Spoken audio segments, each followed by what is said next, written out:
Hey everybody, happy Thursday morning all across the RMWB. Frontline employees gathering around computers or maybe watching this on the weekend in your pajamas. Please cover up, ladies and gentlemen. Bob, could you close your robe, please? No, I'm just kidding. Well, because some of you watch this in an archive on the weekends, right? You don't always, or at another time or in the evening, you don't always have time during the day to watch the coaching session. So some of you have told me, one of you guys emailed me and said, I watched the session in my robe. And so that was, my retort was, close up your robe, Bob. It wasn't Bob, just so you know. So if you know a Bob who's in the program, don't be walking up to him and say, hey, how come you had your robe open? Don't do that. Anyways, good morning. How are you? Hope you're doing well. It is 10:30 Mountain Time all across RMWB from Fort Chip all the way down to Janvier and in the Red Square and all points in between. Frontline professionals within the organization joining us right now to have a conversation. What are we doing? It's our coaching session. So it's an opportunity for you to ask questions at RMWB.ca, questions at RMWB.ca, or in the chat box. So Margie's in the chat box, or you can text in your question, although you know what, you can't do that because I have the device that you get your questions in on, so I better give that to Margie, huh? That's the advantage of live television. So we need to hand this to Margie. So Margie's hand will come and grab this. You might see Margie's hand. She has to unmic herself. That's how organized we are. Yeah, that's very good. There we go. You didn't even see her hand. How good was that? Okay, so you can email in your question. You can chat box in your question. We're going to talk about being an agent of change. Now, a few weeks ago when we got together, we sat down, we had a chat. We talked about how you, as a frontline employee, that you could change things. But the way you were going to change things, you were going to do it by building trusting relationships. That you were going to, I'm going to close my computer here. You were going to do it by building trusting relationships to exert influence. And we talked very specifically about communication style and leadership style. And I gave you some exercises, right? One, you were supposed to listen to people like they were going to die at midnight. You were supposed to give them your full attention, your full heart, your full soul, all that you are. You were supposed to give to them as you paid attention to what they had to say. One of the reasons that our kids drift away from us as they get older and older and older is because we don't listen to them. So what do? They attach themselves to people who give them attention. Wow, that guy really understands me, the daughter says. That guy really understands me. Well, that guy's just trying to take advantage of you. I know, but he understands me, Dad. He understands me. The first time I hear that from one of my daughters, because I have 3, I'll be locking them up. I might just lock them up now so that we don't have to have that conversation. So what's my point? My point is that manipulators of the world understand that the way to get someone to buy into something is make them feel understood. Because it's a powerful human condition or a powerful human aspect or trait. If you understand me, I'm more likely to, or if I perceive that you understand me, I'm more likely to be influenced by you. So that's why it was important to listen. And that was an intangible exercise that I gave you to do. And then I gave you a tangible exercise. And the tangible exercise I gave you to do was send out a survey. Did you send out that survey?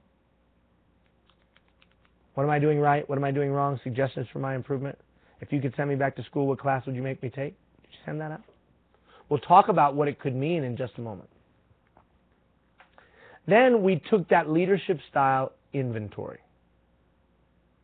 And what were you? Energizer, researcher, nurturer. What's the other one?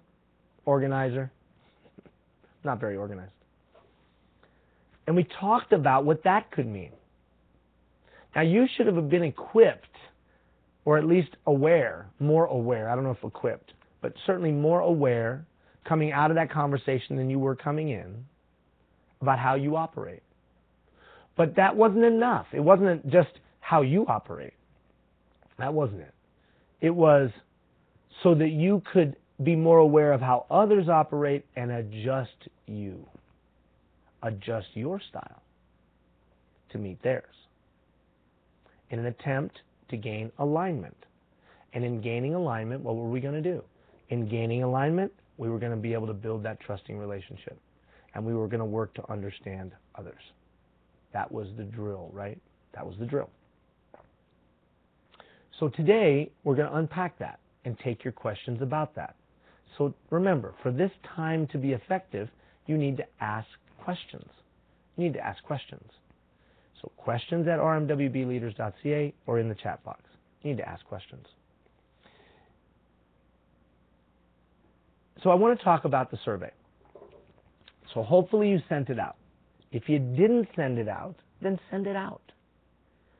Well, I don't supervise anybody. Well, it wasn't about supervising anybody. It was about your peers and what they thought of you. Leaders do things that others wouldn't do. Leaders do things that will help them be better, even though it may be uncomfortable. Leaders do things to assist themselves in growing because they take their personal growth, they take ownership of their personal growth. So you and I send out a survey. We ask people, what am I doing right? What am I doing wrong? Your suggestions for my improvement. And if you could send me back to school, what class would you make me take? And you got responses. And immediately your eyes went to number 2, right? We always do. What am I doing wrong? But I would caution you and say, let's first start with number 1. That's why it's number 1. What am I doing right?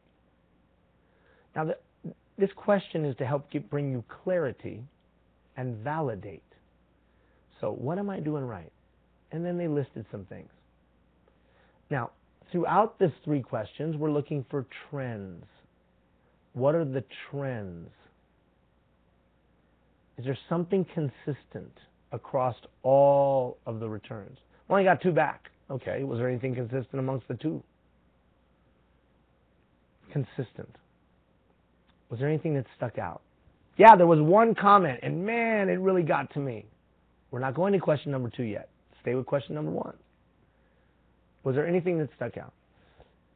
So, if it's just said once amongst 5, I would take it with a grain of salt. You're never as good or as bad as anybody says. Never as good or bad as anyone says. So I'm looking for trends. So that's the first reminder or first tip I would give you in evaluating these surveys. Look for the trends.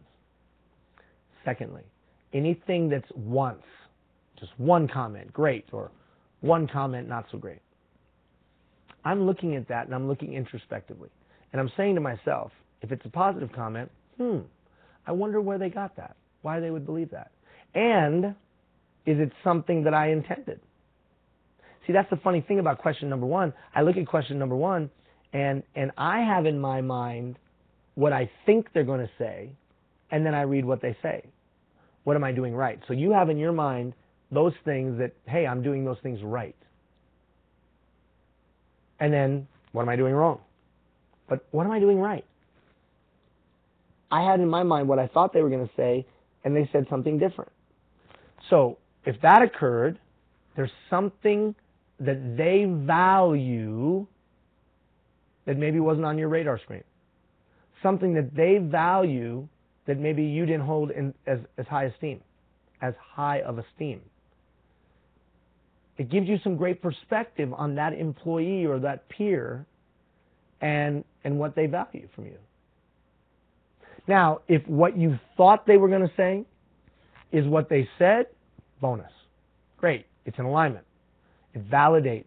Here's what I thought it was great at. They're validating it. Perfect. Second question. What am I doing wrong? Your suggestions for my improvement. Let's first start with just the hurtful nature sometime of this. It does hurt sometimes to ask people, how am I doing? But if we really want to be our best, then we're aggressive in that. We're aggressive in asking the how am I doing? Because we know that that perspective helps us grow. So there are always growth opportunities. Even in the most ridiculous comment, there can be a growth opportunity. So let's start with first, looking for trends. If I sent out 5 surveys, I got 3 back, and all 3 said I need to be a better listener, then there's something to it, even if it's just perception. So I have to ask myself, either in reality or perception, why do they think I'm not a great listener and it's something I need to work on? What am I doing to bring them to that place?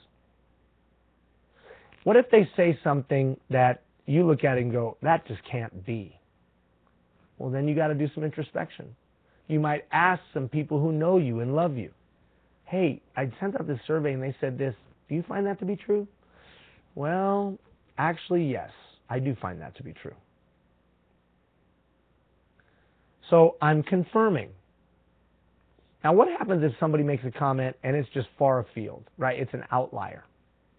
You don't see everyone else saying it, but this one person says it. This one person says, hey, you do this and it really is annoying, and here's some suggestions to improve on it. Now what do I do with that? What I suggest you do with that is take a good hard look at it. Is there any validity? Could they have come to that impression? Is there any way they could have come to that conclusion?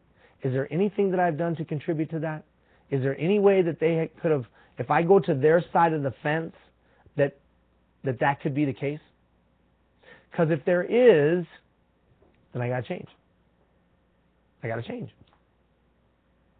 Now, maybe I just need to change those things that are bringing them to that perception. Because in my core, I'm not like that, or I'm not doing that, but I've given off the impression, or I've done some things that would reinforce their perception. Nope, there's nothing, Ian. I've looked at it from every angle. I've tried to look introspectively. I've sincerely and authentically really tried to check it out, and I come to the conclusion that they're just crazy. Leave it alone.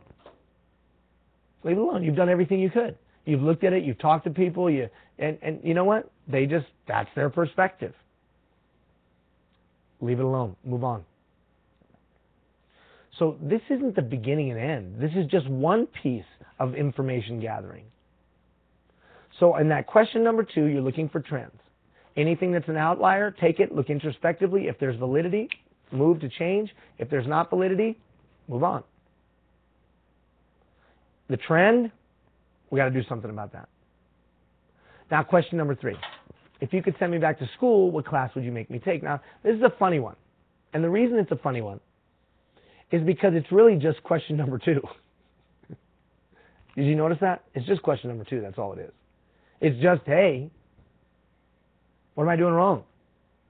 Except it's couched in such a way that it's whimsical, and you're looking to see if the class they want to send you to relates to the comment they made in number 2. If the class they want to send you to relates to the comment in number 2, you know it's valid. Or at least you have a deeper belief that it is. Because they aren't all over the place. They are consistent.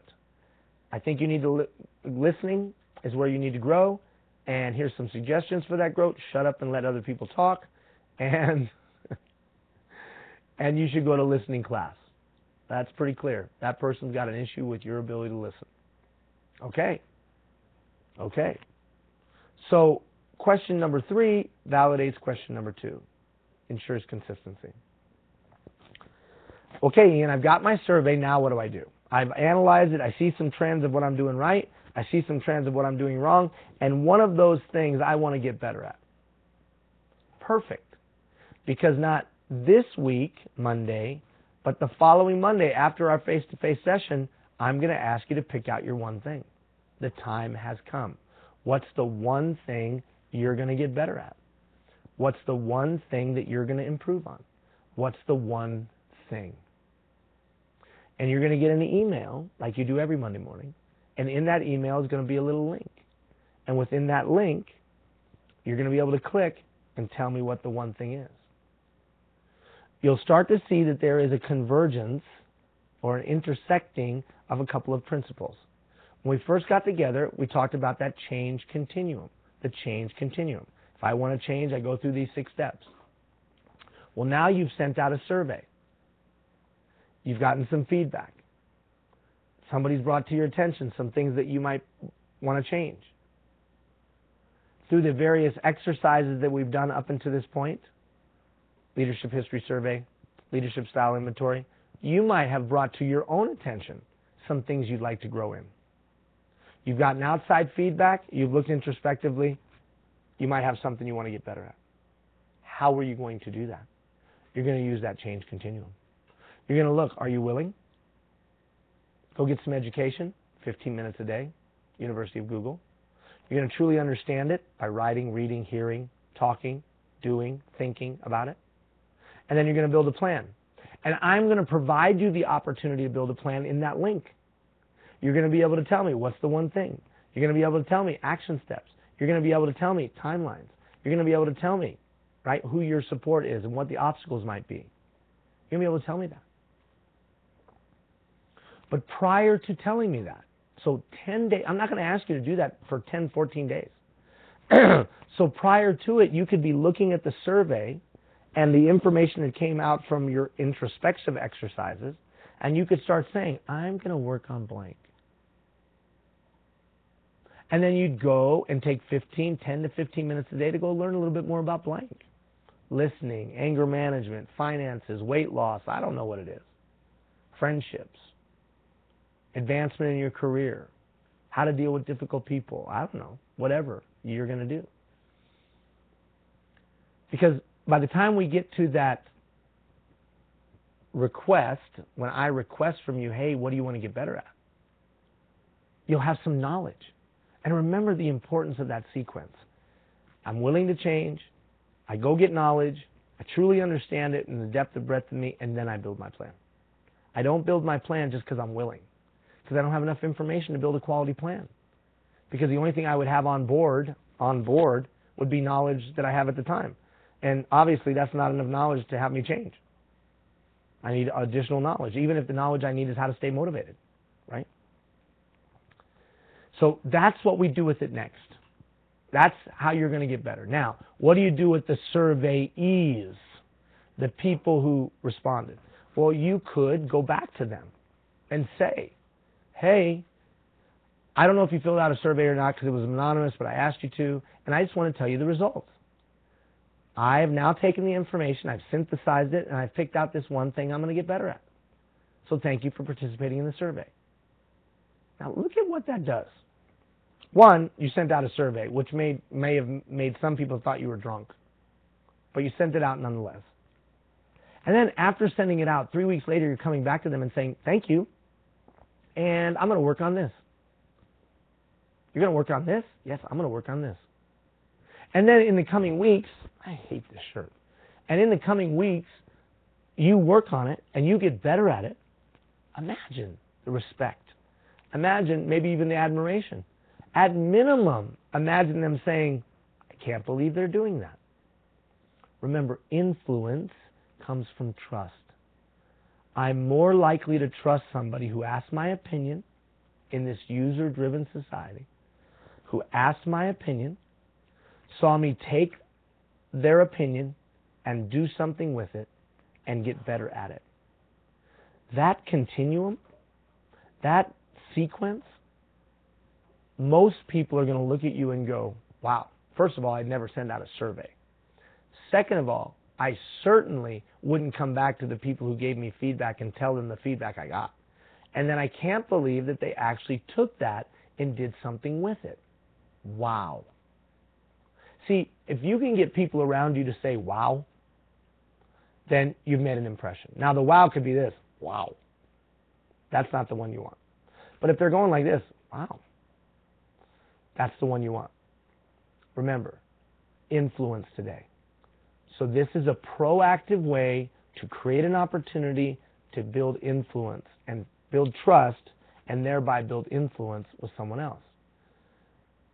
And on another note, you're doing something that most wouldn't do. You're leading. See, as soon as you do things that most wouldn't do, that's called leadership.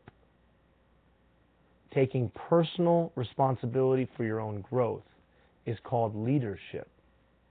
Taking ownership of your own development by seeking feedback from others is called leadership. Do you want to advance in an organization? Lead. Personally. And that's why this is called leadership at all levels. This is about leading you. Well, it's a great opportunity for you to lead you. So one final thought. Do it every 4 months. Do it 3 times a year. Send out that survey 3 times a year. How am I doing? Send it to your bosses. Send it to your peers. Send it out. How am I doing? Every 4 months. Every 4 months. Every 4 months. Because by doing it consistently, people start to see you're serious. It wasn't just a one-off because you were in that Chubby Brown Guys program. Chubby Brown Man. Although I think I'm becoming the svelte tan man. I don't know if I'm the Chubby Brown Man anymore. I'm now becoming the svelte tan man as my wife and I get ready for the Tough Mudder Spartan race. Although she's doing a better job than I am of getting in shape. If you do it consistently, people start to see your sincerity, and they'll start to be more sincere. If you got cynical responses, hey, whatever. You got to move on. Let it water off a duck's back, right? So that's what I would do with the survey. Now, questions. Ask your questions. This is pretty boring if you don't ask any questions. And don't forget, you can ask questions prior. And we've got a couple of those that I'll get to in a moment. You can ask questions prior, and then I'm prepared to respond to them. But I do like the back and forth. So either put it in the chat box or email it in, questions@rmwbleaders.ca. Margie needs something to do. Otherwise, she sits there and plays Angry Birds. And I'm paying her to play Angry Birds. It's the craziest thing I've ever seen in my life. Okay, one of the questions that came in revolved around peers and how to deal with difficult peers. And basically, I'll summarize the question. It was basically, I work with somebody that's a pain in the you-know-what, and their performance is good. It's not super poor, but it's just a grind to work with them. Their attitude, their demeanor, their approach is just difficult to deal with. Ian, what do you suggest? Like I was Dr. Phil. Anyways. Well, here's a couple things. We gave you a couple tools. One, communication.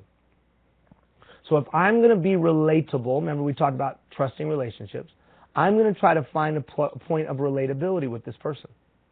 So what's their communication style? Are they emotion-based communicator, fact-based communicator, belief-based communicator, values-based communicator? Let's see if I can build a bridge just in communication style. Then let's look at work style. You're an energizer and a researcher, let's say. You're an energizer and a researcher. Well, if you're an energizer and a researcher, and they're an organizer and a nurturer, there might be a recipe for a disaster there. So, because they haven't taken the survey necessarily, you might not know exactly, but you can kind of read it, look at them, kind of figure it out. And now I'm going to adjust my style to theirs. So if they're an energizer, I'm going to try to interact with them in short-term interactions. And if we have work to do together, I'm going to make sure that the work we do together has short-term goals. They're very focused because they like that. See, if I begin to adjust my style to kind of meet theirs, I got a chance of being relatable. If I got a chance of being relatable, I got a chance of building a relationship. Yeah, but they're just mean. Well, people don't get to be mean. Now, if you have enough relationship where you can talk with them about it, and you can be honest and upfront and caring, then do so. What if you don't have that kind of relationship? Then I would find someone who does. I would find someone within the group that does have that kind of relationship with them. And I would talk to them and say, you know what? Joe's kind of mean. And he says mean things. And I don't want to bring it to the boss, but can't we just fix it? Talk to Joe about it? And you have the best relationship with Joe, so will you talk to Joe? Oh, yeah, I'll tell Joe you're pissed off because he's mean. Whoa, wait a minute. That's not what I said. So you have to be careful who you're talking to, right? Because you don't want that person to go and say, Joe, Ian said you're mean, and he's mad at you. Like we're in grade 12, grade 11, grade 8. Instead, you're looking for a point of contact to see if we can come to some understanding, me and Joe. If that's not possible, then you do need to address it with your supervisor. But I would start with trying to build some kind of connection by adjusting my communication and work style to try to meet theirs. They're toxic, Ian. They're just toxic. They're angry and bitter and hateful. They're toxic. Well, that can't last. So somebody needs to lead. And if your supervisor's not leading, then you need to go talk to your supervisor and say, hey, how come this guy gets to be toxic? I'm going through the leadership course. People don't get to be toxic. And they don't. They don't get to be toxic. Well, you don't know reality. No, I do know reality. Reality is you don't get to be toxic. You don't get to be mean. You don't get to be hateful. You don't get to backstab. You don't do those things. And if a supervisor is allowing those things to happen, that has to be addressed. So don't be a victim. Don't be a poop disturber, but don't be a victim to the person who sent in that question. So first step, try to build a trusting relationship with them in the approaches that we've discussed. Second step, bring it to your supervisor's attention. Third step, at minimum, someone needs to address the toxic behavior of this individual for everybody's mental health. Period. Then I had another question that came in around the same thing, but it had to do with listening and the actual technique thereof. And basically, to summarize, this person said, Ian, I've tried the listening, and remember, because you guys were supposed to do it for 7 days. I've tried it. It's extremely hard. Why am I having so much trouble? Was basically what they said. Okay, one reason you're having so much trouble is because physiologically it is difficult. What? Physiologically? What do you mean? You can listen to about 600 words a minute. A person can talk at about 150, maybe a little bit more. And so your mind drifts. So it does take some discipline. Now that's exasperated because of our urgency addiction in life. The BlackBerry, the iPhone, the smartphone, the emails, the music, the noise, the whatever. We're all just kind of borderline ADD today because we're all over the place. So inherently, there are some barriers to being an effective listener today. So I suggest a little thing. It's silly, but it's been effective for me. This. I literally, sometimes I just put my hand on my mouth. Just put my hand on my mouth. I'm just going to shut up and let this person finish their thought. Now, that's something I continue to work on. Can't finish people's sentences for them. I got to really work hard to help a person feel as though I understand them. Nothing more validating than a human being feeling as though they are understood. You want to build trust with people around you and your peers, just listen, man. So to that person that asked, why is it so hard? There's some physiological reasons, there's some psychological reasons, and then there's some environmental reasons. But if you focus on it for 21 days, you'll get better at it, even if it's just this. Even if you need to do this to get you to shut up. One other tip I would suggest. Don't try to formulate your thought or don't try to formulate your response as someone is talking. That's another tip. Because oftentimes we're not listening because we're starting to formulate our response. We heard the first 3 sentences of what they were saying, so we start formulating our response. Oh, okay, well, let me start to come up with a pithy return. The problem with that is I didn't hear the balance of what they were saying because I was so, interested in their response. All right, I think we got a question. Go. Or I was so interested in formulating my response. Go ahead. First question. Question number 1. Can you address issues around work-life balance? Sometimes work gets in the way and vice versa. How can someone give 100% in both areas and still be successful? An excellent question, and we will address that on Tuesday. Woo! Because we're going to spend literally a whole week talking about how to maximize the utilization of your time. Yep. We're going to spend a whole week talking about how to maximize the utilization of your time. So let me just say this, though, to not leave you hanging.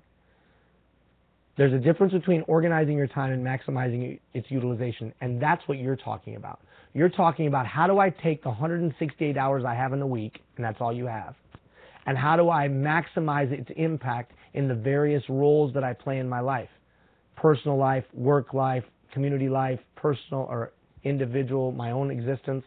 How do I take that 100 usable hours, because I got to sleep, I got to drive, I got to eat. How do I take those 100 usable hours and allocate them to the different things to get maximum impact? That's what we're going to talk about literally for a week, a worst week of dialogue about it. So it's not that I'm ignoring your question, but we're going to address it in a couple of days, and I think you'll be fulfilled with the answer. Go. Next question. Yeah. When you ask how you're doing and get negative feedback, why would you keep asking? I'm going to assume what they mean by that is negative feedback. So to me, there's no negative feedback. It's just feedback. Somebody tells me I suck at something. I take it. I look at it. Do I suck at that? Are they accurate? Is anybody else telling me I suck at that? Because if I got 2 or 3, I probably shouldn't be using that word. Should I? So I'm not very good at it. If somebody tells me I'm not very good at something, then what am I going to do? I'm going to take that and see if anybody else is saying that. If 2 or 3 people are telling me that's something I need to improve on, that's not negative feedback. That's just feedback. And then I have to ask myself, what am I going to do with it? Now, if what you're saying is someone's ridiculing me, you're a jerk. I don't like you. Well, okay, that's not feedback. That's ridicule. So feedback is, I think you need to get better at blank. And notice question number 2 was, what am I doing wrong? Suggestions for my improvement. So if somebody says you need to listen, and somebody else you need to listen, you need to listen, you need to listen, and I've heard it from my spouse, and I've heard it from my kids, guess what? It's not negative feedback. You need to listen! Right? So why do you keep asking? Because you're going back to ask and see if you're improving. So if I send out that survey 4 times in a year, let's say I send out that survey 4 times in a year, or 3 times in a year, every 4 months, and every single time I get, you need to be a better listener, you need to be a better listener, you need to be a better listener, then maybe I'm not taking the steps necessary to be a better listener. Perhaps. So I'm being a little flippant, so let me stop that. I want to keep on asking for the feedback to see if I'm getting better. I don't take negative feedback. It's just feedback. There's a difference between ridicule and feedback. There's a difference between someone bashing me and feedback. But even in the bashing, I'm going to be strong enough to say, is there any validity to that? We had a situation with our philanthropic endeavor initiative, Let Them Be Kids, and somebody bashed it. And somebody's, just attacked it. I mean, mercilessly attacked it. Attacked me, attacked my wife, attacked it. But you know what? Way down deep in here, there was one grain of salt that was true. There was something that was accurate. Now, the whole bunch of the other stuff was not accurate. But way down here, there was something inaccurate. And we went, oh, you know what? That's accurate. That other stuff is crap. But that's accurate. We got to fix that. We got to fix that. Because that thing that we needed to fix is what allowed him to then blow it up into this big, huge thing. Because there was a grain of salt that was true. So what do you say? You say, that's true. Got to fix that. So even if someone is bashing you, you still look at it and say, is there any validity to that? What's the old expression? This is not easy to do. Let me just be clear. No one can hurt me without my permission. That's what my little Nadia says. No one can hurt me without my permission. Or at least she said it once or twice. I think she heard it from her dad. No one can hurt me without my permission. That there is a gap between what they say and my feeling, and that gap is called choice. Right? So, the reason I'm going back and asking the same people for feedback, my peers, my loved ones, my whatever, is so that I can see if I'm getting better. Go, Margie. Okay. Sometimes the listener needs to be heard. If you are typically the listener that can be taken advantage of, how do you balance the roles of listener and leader tactfully? Okay. I'm going to jump on that last piece. How do you balance listener and leader tactfully? So you're already working from a worldview that says to be a leader, I have to be the talker. And I would suggest to you in today's day and age, to be the leader, you want to be the listener. Because it's about building trusting relationships. So to be the leader, I need to gain trust of the people around me. The only way in today's society I'm going to gain trust of the people around me is to listen to their satisfaction. Because as soon as that individual, we'll call him Bob, as soon as Bob feels like I understand him, I can now lead him. As soon as Bob looks and goes, you know, Ian really understands me, I can lead. Now I can start talking. Because any talk before that is this, wah, wah, wah, wah, wah, wah, wah. But I can have a meaningful talk with him as soon as he perceives that I understand him. So I'm going to call into question just your whole premise of your inquiry. Because your inquiry is based on, well, to lead, I got to talk. So what's the balance between listening and then when can I start talking? I mean, isn't that what it sounded like? So to that questioner, not beating you up, I'm just saying try to reframe this. I'm going to do 80% of the listening. I'm only going to do 20% of the talking. Because I want to hear where my followers are at. I want to get their opinion, insight, and wisdom. And most importantly, I want to listen so that they feel understood enough that they're open to me leading them. It is a complete fundamental mind frame shift. This isn't a technique. Well, I'll listen for 5 minutes, they'll feel comfortable, and then I'll start telling them what to do. It's not that. It's, does that human being believe that Ian understands what's really going on? If they perceive that Ian understands what's really going on, they'll be open to my leadership. If they don't believe that Ian understands what's going on, they're going to be closed. I didn't say they wouldn't come to work. Of course they're going to come to work. They got mortgages to pay. But they're not going to give their all. And you know the same is true in your personal relationships. If your spouse or significant other doesn't feel like you're understanding them, they're going to flip, dude. Eventually they're going to flip. Eventually the gasket is going to break and the oil is going to spew. Is that a word? Spew? But one way to ensure that the oil doesn't spew, tomato, is that you're constantly listening. I know I get in trouble with that sometimes. I don't listen, and then people don't feel understood, and then when people don't feel understood, they get pissed. And they get angry. Because he's not listening, he doesn't understand. He doesn't understand me. He doesn't understand my wants, my needs, my desires. He doesn't understand my hopes, my aspirations. And then it just unwinds. So, read that question to me one more time because I want to make sure I answered it. Angry Birds, see, that's what happens when you play Angry Birds. You're not paying attention.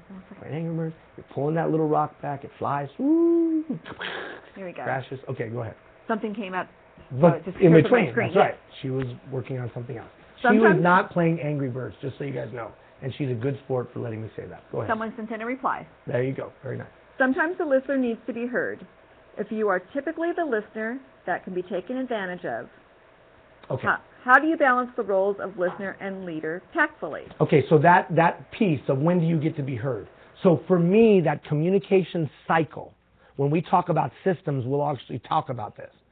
So when do I talk? That was a piece of the question that I missed.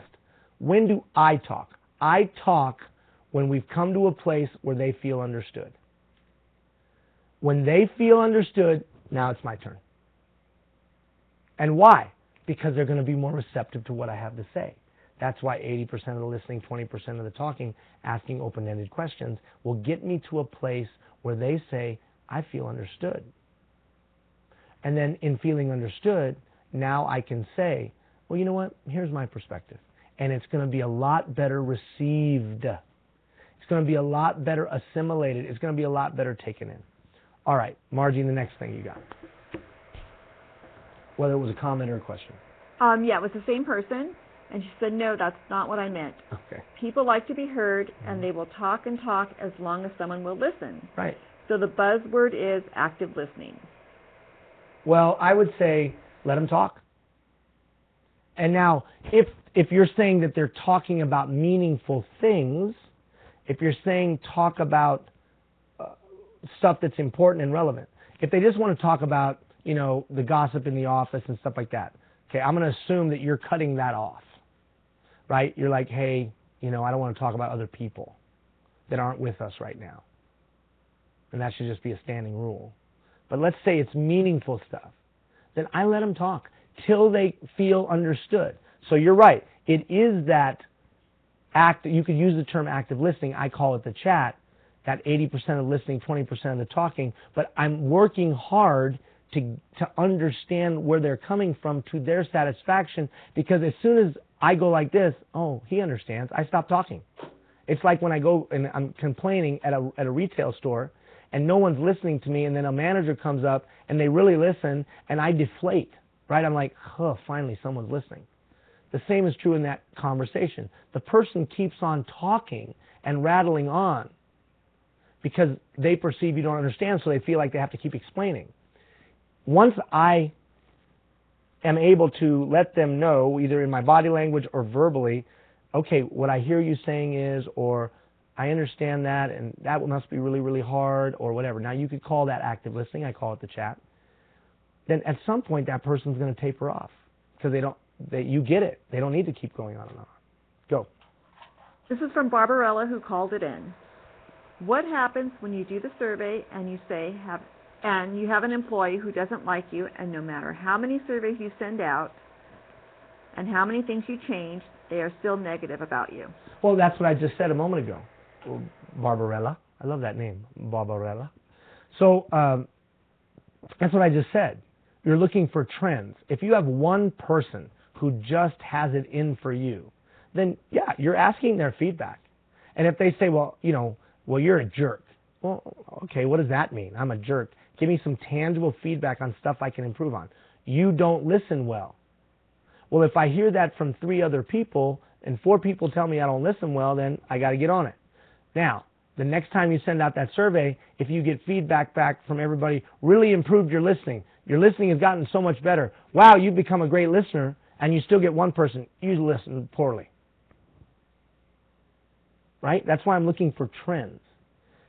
So, one person telling me I'm no good, I'm at something specific, then I am going to take that and evaluate it and do all that I can. But once I've done that, I move on. Because if the majority of people are telling me, and I've sincerely looked telling me that I've gotten better, and I've sincerely looked introspectively, I move on. But listen to what I just said. The majority of people are telling me that person is inaccurate, and I've looked at what that person's comment was, and I've looked introspectively, and I find no basis for it. If I've been sincere about that exercise, then I move on. Now, here's the funny thing just about your question. How do you know who that one person is? Because the survey was anonymous. So if the survey is anonymous, how do you know who the one person is? Maybe you do. Maybe just somehow you know. You know their handwriting, you know I don't know, whatever. You know their style of writing, I don't know. But if you're sending out an anonymous survey, how do you know who the one person is that's giving you that consistently negative feedback on a certain thing? I don't know. But for me, you take the negative feedback, you look for trends, or you take the feedback, Take the feedback, you look for trends, you try to improve, you go back and check with everybody, have I gotten better at it? If everybody says yes, but one person still says no, I look at why they say that. I wonder why they're saying that. And I look for it in question number 3, and I look for it in suggestions for improvement. It is completely unrealistic to think that everyone's going to like you. That's completely unrealistic to think that everyone's going to like you. Everyone's not going to like you. And don't try to get everyone to like you. What you want to do is be respected and that people know what they can expect from you. Remember, that's authenticity. When you consistently and regularly do what you claim to be, or do the things that would reinforce what you claim to be. When you regularly and consistently do that, when there's alignment in that. But even with that, you're going to have people that don't like you. There's a lot of people that don't like me. There's a lot of people that don't like me. Some of you don't like me. That's fine. Because I'm not going to connect with every human being. The question isn't whether you're liked or not. The question is, do people respect you, and do they trust you enough to say, I'll let you lead me? You've probably had some bosses that you didn't like, but you were okay with them leading you. You had other people that you liked deeply, you'd never want them to lead you. Okay. Questions? Any other questions? All right, we've come to the end of our time. Love it. See how much more fun it is when you start chiming in and signing in and we get excited and we go back and forth. I am not a guru. I have a perspective on certain competencies and systems and processes and approaches that have worked for me and that have worked for others. But they are not the beginning and end. But what I do know is this is meant to provoke thought. So if you don't like the approaches that I'm talking about, that's cool. But go find an approach that you can listen to people. Go find an approach to gather feedback so you can use it to improve. Go find an approach to build a trusting relationships with others, because that's the only way to exert influence today and to affect change.